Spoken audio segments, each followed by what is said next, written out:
Hi, my name is Mike Quinn, and this is the Ultimate Frontline Leadership Training Podcast.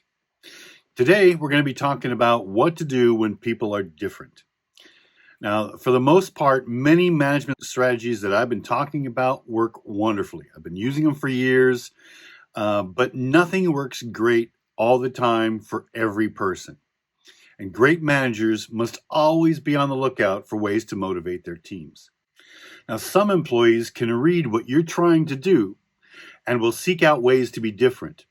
I have a son that has ADHD, and I made some motivational t-shirts to help us deal with it. One of the ways his ADHD manifested was his ability to see my motivational attempts to get him to do things like chores and homework and stuff like that.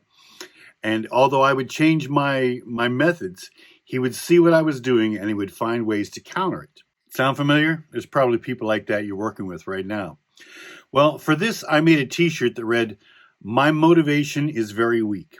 What worked last week ain't working this week." He loved it because it recognized his ability to adjust to constantly changing world. And I loved it because every time he wore it, he reminded me that I had to change things up to keep him interested in participating in household maintenance and homework and chores and stuff like that.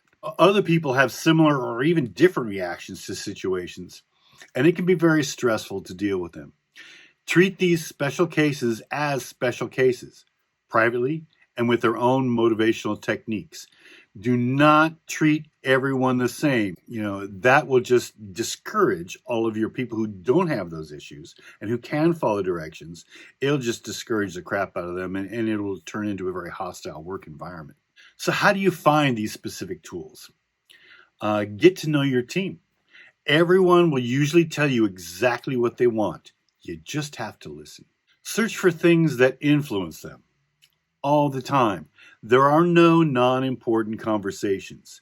Every time you talk with your employees and stuff, be feeding your mind with the things that they're saying, how they're looking at things, what their favorite things are, what influences them. Look at this stuff and make mental notes so you can use these things later on to help guide them to get the activities done that you need to get them done. Take, for instance, when you pass out chocolates for doing good little things around the unit or shop. And you know someone doesn't like chocolate. Well, hand them a Starburst while telling them you know they don't like chocolate, and you just showed them that you're an exceptional listener and that they matter to you. People love to talk to good listeners, and they'll open up quite a bit more than someone they deem aloof or self-important or the people that don't care. They'll know the managers that don't care, and they'll know the ones that do, and they'll open up to the ones that do. So listen to them, know their allergies, their likes, their don't likes, their tastes in music, their sports. I mean, there's all kinds of ways to talk to your employees, to get to know them better, to bond with them, and to find out ways that will motivate them. Say, for instance, when you know someone's a single parent, be supportive. Do you know a good babysitter or how to get an IEP for your child? Are there any personal experiences from your life that might be able to help them in theirs? Maybe you've crossed a bridge before that they are now crossing. You can help them out with that, and that shows that you really care about them. Offer whatever assistance you can without actually getting involved in their lives personally. Boundaries are important. Let's take an example of someone's getting a divorce. Be sympathetic and ask how you can help. Schedule days off for lawyers' appointments, etc. This takes a lot of the surprise sick calls off the table as well, because they're going to be taking care of business. They have to.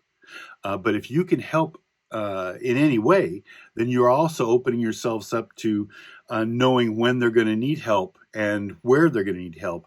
And if you can provide that assistance, and if you can add that scheduling assistance in for them, you'll be having your shop or your restaurant or your hotel, it'll be better staffed because you won't be getting these surprise sick calls out of the blue because someone had to take care of something that they didn't feel that they could talk to you about. So be concerned, be caring, but don't get involved personally yourself. You leave a boundary there. They are their separate life and you have your separate life.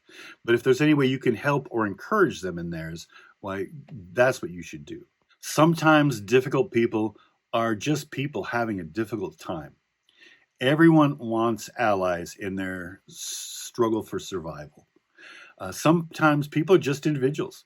They'll tell you who they are all the time. Pay attention to what they tell you, and you will make good staffing decisions.